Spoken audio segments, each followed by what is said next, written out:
পিরোজপুর জেলা হাসপাতালে বিড়াল ও কুকুরের কামড়ে আহত রোগীর সংখ্যা বাড়ছে, অথচ ৬ মাস ধরে হাসপাতালটিতে মিলছে না র্যাবিক্স ভ্যাকসিন। কর্তৃপক্ষ জানিয়েছে, জলাতঙ্ক রোগের এই টিকা চেয়ে কয়েকবার স্বাস্থ্য অধিদপ্তরে আবেদন করা হলেও কোনো কাজ হয়নি। পিরোজপুরের ৭ উপজেলার পাশাপাশি আশপাশের জেলা থেকেও রোগী জড়ো হন এই হাসপাতালে।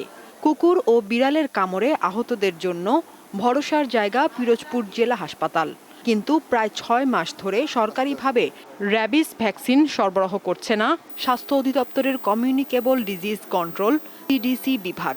এতে চরম ভোগান্তি পোহাতে হচ্ছে রোগী ও স্বজনদের। যথাসময়ে আমার যে ভ্যাকসিনটা প্রয়োজন আমি সেটা পাচ্ছি না। আমাকে তারা বলছে যে বাহির থেকে কিনে আনতে হবে।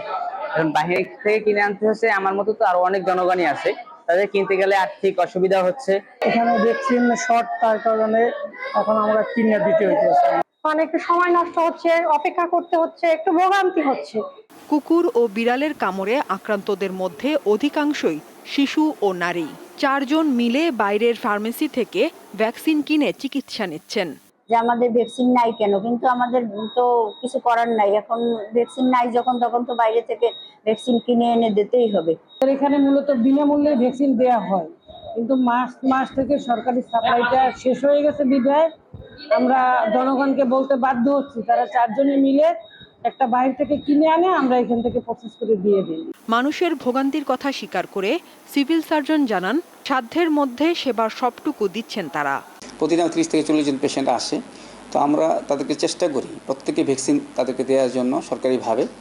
তো আমরা আমাদের যখন ভ্যাকসিনগুলি নিয়ে আসি, আমাদের সিডিসি লাইন ডিরেক্টর সিডিসি বরাবর আমরা সেখান থেকে নিয়ে আসি এবং আনার পরে সেগুলি আমরা তাদেরকে বিতরণ করার চেষ্টা করি। গত 5 বছরে পিরোজপুর জেলা হাসপাতালে চিকিৎসা নিয়েছেন 7,000-এর মতো রোগী। জলাতঙ্কে গত 2 বছরে মারা গেছে 3 জন। দীপ্ত, বার্তা কক্ষ।